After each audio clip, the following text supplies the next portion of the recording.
Francesco Perticarari. Hello everyone, so very cozy tonight. I've got quite a bit of content to go through, but I'll try to keep it concise and keep you entertained. So I want to start with a question for you guys. So the question is, what brought you here tonight? So you can think about it, but any volunteer that might want to just share what you think brought you here tonight? Yeah, we've got a volunteer.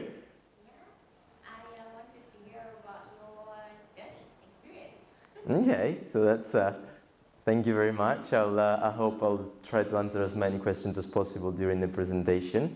The reason I'm asking this question is because I would like you all to think about this, what got you here. And of course, for each of us might be different in the details, but I wanted you to have a look at this. Now, obviously, if I'm not in the way. So, this is Maslow's pyramid or hierarchy of needs. And the reason I'm showing you this is because whatever the reason is that you thought of in your head, realistically can be brought back to needs. We all have to answer needs, and those needs range from the physiological ones, there is when you're hungry or when you need to sleep, etc., raising all the way up to self-actualization. Now, I don't think we're offering yoga classes yet, so I doubt you came here because you want to find some spiritual enlightenment or anything. And although there is some food and drinks, if you were really dying hungry, you would probably not think about coming to a property meetup. So let me just guess that perhaps the reason why you came here is to satisfy needs that fall in between or in the middle of this pyramid. So whether you've achieved some financial results and you want to now give back and to try and achieve something that you can feel esteemed by, or whether you're still looking for perhaps some more financial independence to then go out and help your family or people close to you, or even beyond that, perhaps if you have more of a community outlook. But the truth is that you probably need something in there to achieve those needs. May I ask you now, once again, what you think brought you here? What could be said that we're looking for? There is a suggestion for networking. Actually, what I was thinking is probably money, in a way or the other. And I think we shouldn't be ashamed of it because money is just a tool, okay? And of course, we're not monks. We're not Greenpeace soldiers on the ocean. So we're probably thinking of using money for the benefits of ourselves, of our family, of our communities, and that could be very admirable, but we need to understand that there is a kind of a hierarchy that we respond to. And if we don't feel that ourselves or our families are protected, that we are not secure about a shelter over our heads, perhaps we don't feel like dedicating too much time onto higher purpose activities. So I guess I show you this because one of the 5 key aspects I'm going to share with you tonight about property investment and in general in business is to understand your needs.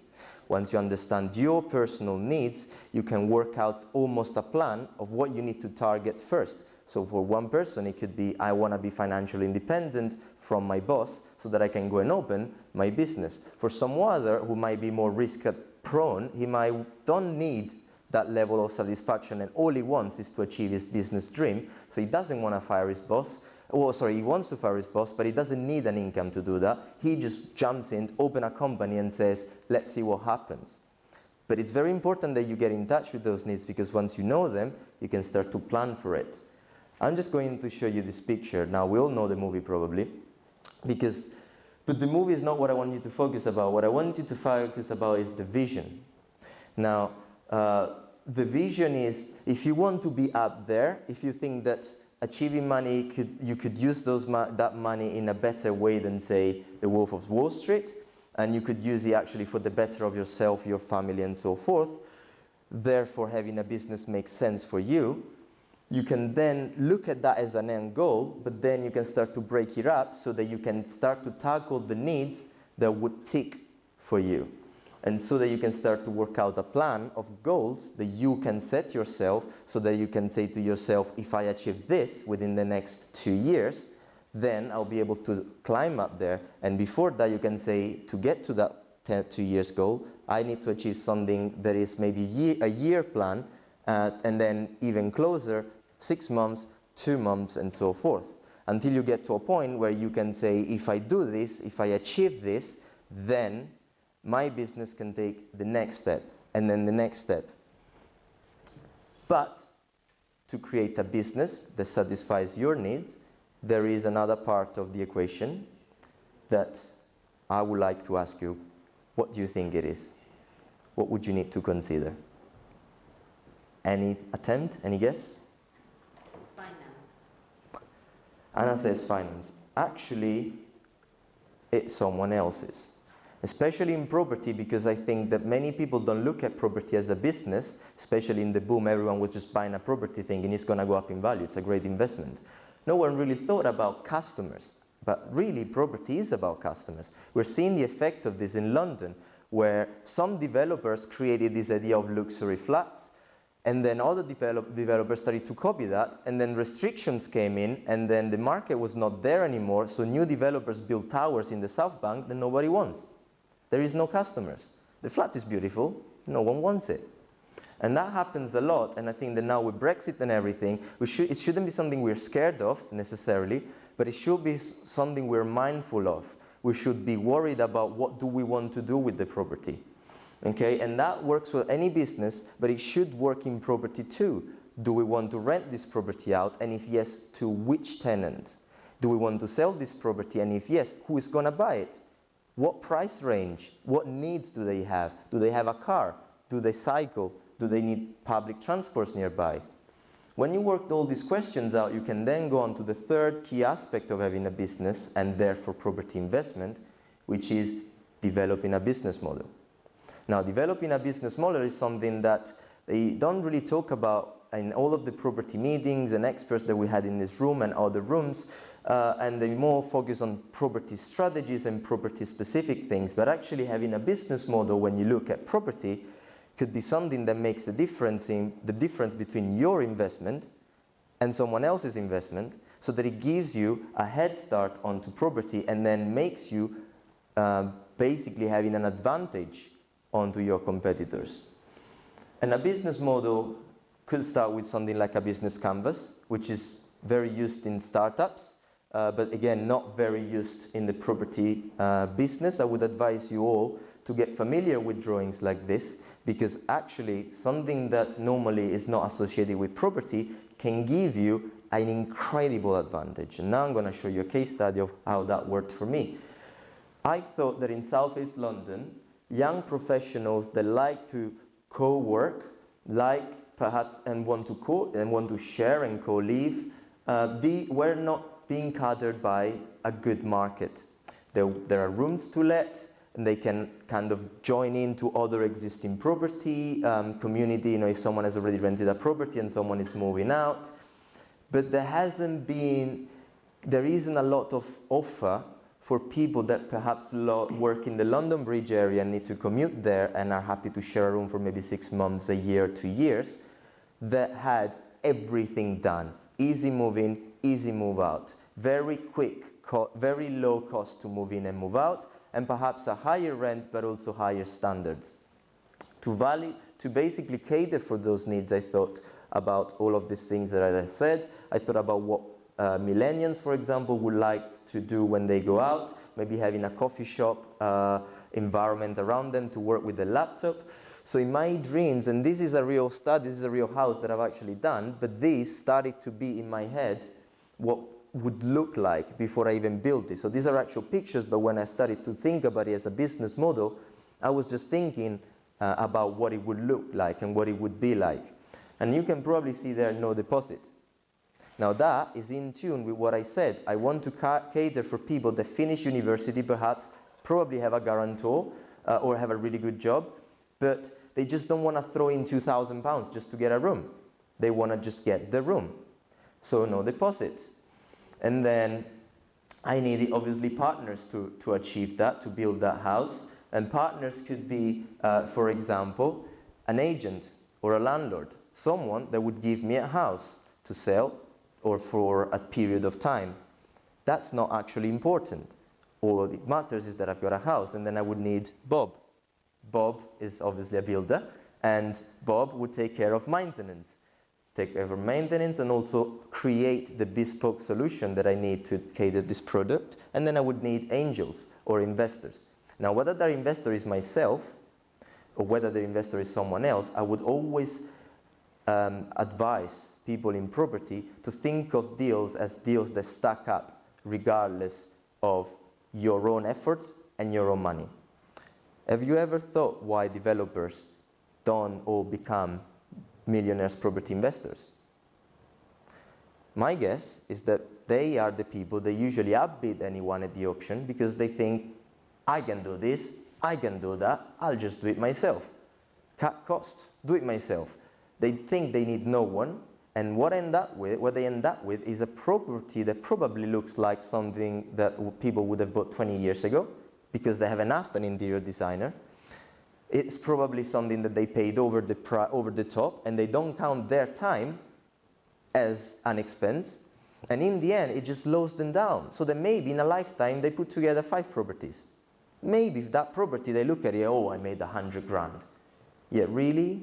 Maybe if you had factorized in investors and other people, and people that could have helped you, interior designers, architects, and so forth, perhaps you would have built a portfolio of 10 properties or 20 properties, maybe less profit per property, but perhaps much faster.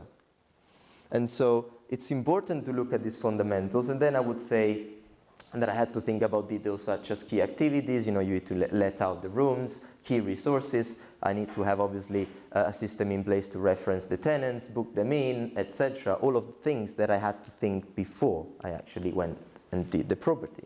And then relationships with the customers. How am I going to contact them? How are they going to contact me? And actually I created a system starting from the advertisement at the top, going all the way down to the maintenance guy who has a direct line so that I don't have to be disturbed until there is a serious issue. Going through an automatic booking system and a form system, custom made, actually using Google Forms, so that I screen tenants without ever even talking to them until the right type of people get through to me. And then channels, I need to be able to get them to sign a contract. We're talking about young professionals, maybe not even in London. They need to be able to sign remotely. Perhaps I need to take card payments and so forth. And then obviously now we get to the numbers bit. Now that all of the things that I talked about make sense in my head, we can talk about how much it's going to cost to actually turn the house around. Then there's going to be variable costs, my maintenance and the cost of the land, whether I lease it or whether I buy it and pay a mortgage. There would be a monthly cost, the cost of finding and renewing tenancies. But then I will have an income. And the guess here is that the rental income is going to be so much higher than the variable cost that I will in fact pay down the initial investment and pay back the investors and obviously have a positive cash flow. And I also have a fee structure. I said no deposits, but then there is a caveat. I charge a lot of fees. I wanted to go in this idea that I had against the market. Online agencies have brought fees down to 0%. It's become now a battle of nothing because you can't go below 0. So I thought, I'm actually offering you a luxury room. Everything is being taken care of and there is no deposit. But just give me a couple of £100 so that I can reference you properly, get everything done properly, and get you the keys as fast as possible. And people, my idea was, they would have liked this much more than paying 2 months in advance for a deposit and the initial month of rent for 0 fees. So how do I go on to validate this? Because now I have an idea, I need to validate it. Any guess on how you can validate?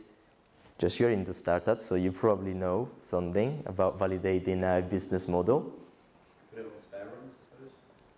Yeah, that actually is the practice of what happened. I guess what I wanted to say is, a bit more generically speaking, do a rapid test cycle. Like a software developer, like a startup person, don't look at it as if you have to buy the best deal in the market. Look at it as if you have an idea, you think you can cater for people that have not been catered for in the letting or housing market, and you need to test this idea. So perhaps you don't even have to buy a house. Maybe you have a great idea. Start with something simple.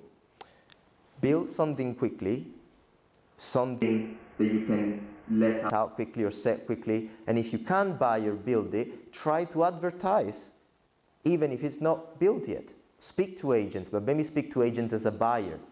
Speak to agents trying to understand what is it in the market that there is very few of and a lot of demand for. And so, what do you think the key is here to succeed as much as possible in this test cycle? Measure. It's measure. And because it's measure, what you really need to do is not to get the build perfect, is not to have the perfect product right, it's actually to go as fast as you can through this. And to be as fast as you can through this, what you need to do is hit the ground running and get started very quickly. And starting could be at ADME Harvard. That was my start. That was, again, we're going back to the previous case study. From my head, it has to go into practice. 3 different ads, different specs. One had a video, one didn't have it. Different types of pictures. Pictures were from my previous houses or from other landlords that I know. And of course, when people would contact me and I would say, I'm sorry, the advert is actually old, I would take it off quickly. I had them out for a week just to gauge the demand. Then I had one that seems to be good, that started to get demand. So I put in different postcodes and I wanted to see which postcode would be best. So actually my minimum viable product, so to speak, wasn't even a house. I just wanted to see if there were customers that had that problem I was thinking of that needed an accommodation that wasn't there. And so the next step was what they call rent-to-rent. I didn't buy a house because I thought, what could be the fastest thing I can get going? And it turns out that the problem that I was trying to solve gave me the answer. There were loads of houses in Southeast London, in particular in Lewisham, that were just underdeveloped, taken up by tenants that didn't look after them. Landlord was really tired of it. And in this particular case, he was happy to lease it to me for 6 years at a low rent because in exchange, I refurbished it for him and he didn't pay anything. So I got his house from a shambles to a beautiful house, paid no mortgage, nothing. Of course, I invested some money into it, but this money have come not necessarily all from my pocket, also from external investors, but I can afford as a company to pay out an interest on short-term loans because I look at the financials. I've got other properties going before me, before this one that can obviously back it up. But it helped me to get a project going in a month. Didn't have to buy, didn't have to sign contracts. I rented it, renovated it in a month, and then came the test. How quickly could I rent the rooms? 2 weeks. 6 rooms gone in 2 weeks. That validated my assumption. It validated even more because I rented out the most expensive house as a HMO in Lewisham when this thing finished. All of my rooms were at least £1 more expensive than the equivalent on the market in terms of size. Because I wanted to validate that people would be prepared to pay more for better services. And after that, I'm now almost at the end of a bespoke development, 82 Griffin Road, which is a bit further down in Woolwich, where I take this concept even further, and now we're going into bespoke development. So this house, it used to be a rundown house, it's now becoming a 6, almost studios. They're not studios, it's still an HMO, it's still co-living, and it's built from scratch as a co-living unit. It's built from scratch, having facilitation for people having their room and then their cooking facilities and then a big communal area with all these quirky coffee shop style lamps and sockets for their laptops and fast broadband and so forth.